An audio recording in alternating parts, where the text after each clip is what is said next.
बिस्मिल्लाहिर्रहमानिर्रहीम। अस्सलामु अलैकुम वरहमतुल्लाहि वबरकातुहू। मेरे अजीज भाइयों और बहनों, आज हम एक ऐसे नाजुक और हसास मौजू पर बात करने जा रहे हैं जिस पर अमूमन लोग ज़बान खोलने से कतराते हैं। कुछ लोग शर्म हया की वजह से खामोश रहते हैं, तो कुछ लाइल्मी या माशरती दबाव की बना पर इस अहम मसले पर बात करने से गुरेज करते हैं। मगर याद रखें, बाज़ औक़ात यही खामोशी बहुत बड़े गुनाहों का दरवाज़ा खोल देती है और कई घरों को बर्बाद कर देती है।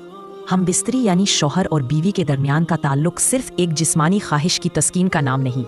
ये ताल्लुक अगर अल्लाह की रज़ा, मोहब्बत और सुन्नत नबवी सल्लल्लाहु ताला अलैहि वसल्लम के मुताबिक हो तो ये एक इबादत का दर्जा इख्तियार कर लेता है। जी हाँ, अगर नीयत पाक हो, दिल ताहिर हो और एक दूसरे के हकूक़ का ख्याल रखा जाए तो यही अमल बाइसे रहमत और बाइसे बरकत बन जाता है। अल्लाह ताला ने शौहर और बीवी के ताल्लुक को सिर्फ नस्ल बढ़ाने का जरिया नहीं बनाया, बल्कि दिलों के सुकून, मोहब्बत, इज्जत, वफा और रूहानी कुर्बत का जरिया बनाया है।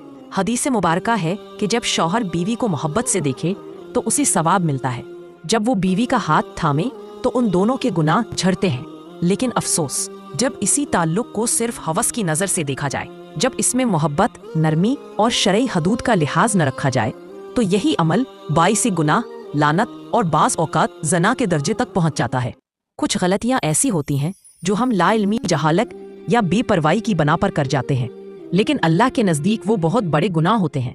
ऐसे गुनाह जो बंदे को निदामत, बेसकूनी और बाज़ औक़ात दुनिया और आखिरत की बर्बादी तक ले जा सकते हैं। इसीलिए आज हम इन 6 संगीन गलतियों को तफसील से जानेंगे जो अक्सर मियाँ बीवी हम बिस्तरी के दौरान कर बैठते हैं और जिनसे बचना हर मुसलमान मर्द और औरत के लिए ना सिर्फ ज़रूरी बल्कि फ़र्ज़ है। ये इल्म सिर्फ आपके लिए दुनियावी ज़िंदगी को बेहतर बनाने के लिए ही नहीं बल्कि आपकी आखिरत के लिए भी ज़रूरी है। तो आइए दिल की तवज्जो, नियत की पाकीज़गी और इल्म हासिल करने के जज्बे के साथ इस सबक को आगे बढ़ाते हैं। नंबर 1, बग़ैर वज़ू या नापाकी की हालत में हम बिस्तरी करना। इस्लाम दीन फितरत है जो न सिर्फ रूहानी पाकीज़गी पर जोर देता है बल्कि जिस्मानी सफाई को भी ईमान का हिस्सा करार देता है। हम बिस्तरी शौहर और बीवी के दरमियान एक मुक़द्दस रिश्ता है जो अगर तहारत और नियत की सफाई के साथ किया जाए तो इबादत का दर्जा हासिल कर लेता है। लेकिन अगर यही अमल नापाकी या बग़ैर वज़ू की हालत में किया जाए तो ना सिर्फ ये अमल बेबरकत हो जाता है बल्कि इंसान गुनाहगार भी ठहरता है। हम बिस्तरी से पहले तहारत यानी जिस्मानी और रूहानी सफाई का ख़ास ख्याल रखना बेहद ज़रूरी है। जिस्म नापाक हो, कपड़े या बिस्तर पर नजासत हो या इंसान जनाबत यानी गुस्ल की हालत में हो और फिर हम बिस्तरी करे तो ये एक सख्त बेअदबी और गैर शरई अमल है। रसूलुल्लाह सल्लल्लाहु ताला अलैहि वसल्लम ने इरशाद फरमाया, पाकीज़गी निस्फ़ ईमान है। ये हदीस हमें सिखाती है कि एक मुसलमान का ईमान उस वक्त तक मुकम्मल नहीं हो सकता जब तक वो तहारत और सफाई का ख्याल ना रखे। निकाह के पाकीज़ा रिश्ते में जब जिस्मानी ताल्लुक़ कायम किया जाता है तो उसका मकसद सिर्फ नफसानी ख्वाहिश नहीं होता बल्कि ये ताल्लुक़ अल्लाह की रज़ा, मोहब्बत, सुकून और नस्ल की पाकीज़ा अफजाइश के लिए होता है। अगर ये ताल्लुक़ नापाकी में कायम हो तो उसकी रूहानियत और बरकत ख़त्म हो जाती है और इंसान सिर्फ शैतानी नफ्स की पैरवी कर रहा होता है। अगर कोई शख्स बार बार बग़ैर गुस्ल किए या मुसलसल नापाकी की हालत में हम बिस्तरी करता है तो वो गुनाह पर गुनाह करता चला जाता है।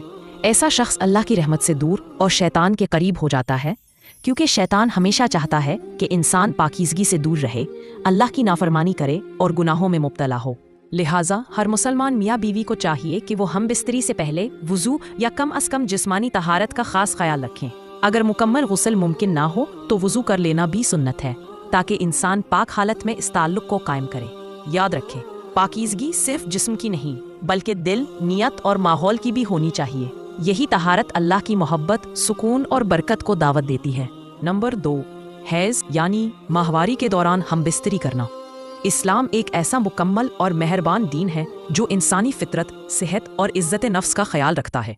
शरीयत मुतहरा ने हर उस अमल से रोका है जो तिब्बी लिहाज से नुकसानदेह हो या रूहानी और अखलाकी तौर पर गंदगी व बेहयाई की अलामत हो। जब एक औरत हैज़ यानी माहवारी की हालत में होती है तो वो जिस्मानी और नफ्सियाती तौर पर एक ख़ास कैफियत में होती है।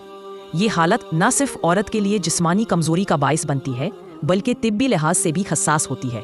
इसीलिए शरीयत ने इस दौरान हम बिस्तरी को वाज़ेह तौर पर हराम करार दिया है। अल्लाह ताला कुरान मजीद में इरशाद फरमाते हैं कि और लोग आपसे हैज़ के बारे में पूछते हैं, कह दीजिए वो गंदगी है, लिहाजा हैज़ के दौरान औरतों से अलग रहो। ये आयत निहायत वाज़ेह अंदाज में हैज़ के दौरान औरत से मुबाशरत को मना कर रही है और उसे नुकसानदा यानी तकलीफ, बीमारी और नापाकी का अमल करार दे रही है। नबी करीम सल्लल्लाहु ताला अलैहि वसल्लम ने भी ऐसे शख्स के लिए सख्त वईद इरशाद फरमाई है जो हैज़ की हालत में बीवी से हमबिस्तरी करता है। अहादीस में आया है कि जो शख्स हैज़ की हालत में अपनी बीवी से हमबिस्तरी करे वो अल्लाह और रसूल के हुक्म की मुखालफत करता है। ये अमल न सिर्फ शरई तौर पर हराम है बल्कि तिब्बी एतबार से भी इंतहाई ख़तरनाक है। हैज़ के दौरान रहम की दीवारें कमज़ोर होती हैं और इस वक्त हमबिस्तरी से औरत में कई बीमारियां पैदा हो सकती हैं, जिनमें इन्फेक्शन, ज़ख्म, हार्मोनी बिगाड़ और दीगर तिब्बी पेचीदगियां शामिल हैं। अगर कोई शौहर इस हालत में बीवी के साथ जिस्मानी ताल्लुक़ कायम करता है तो वो दोहरा जुर्म करता है, एक अल्लाह के हुक्म की नाफरमानी और दूसरा बीवी के जिस्मो दिल पर जुल्म। रसूलुल्लाह सल्लल्लाहु ताला अलैहि वसल्लम ने ऐसे मर्द के लिए लानत की बद्दुआ की है, यानी वो अल्लाह की रहमत से दूर हो जाता है। और याद रखें, जिस पर अल्लाह की लानत हो उसके लिए दुनिया व आखिरत में कहीं भी सुकून नहीं।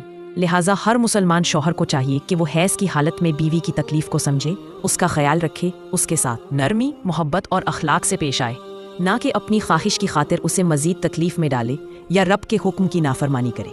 याद रखें, यही फ़र्क होता है एक मोमिन शौहर और नफ्स के ग़ुलाम के दरमियान।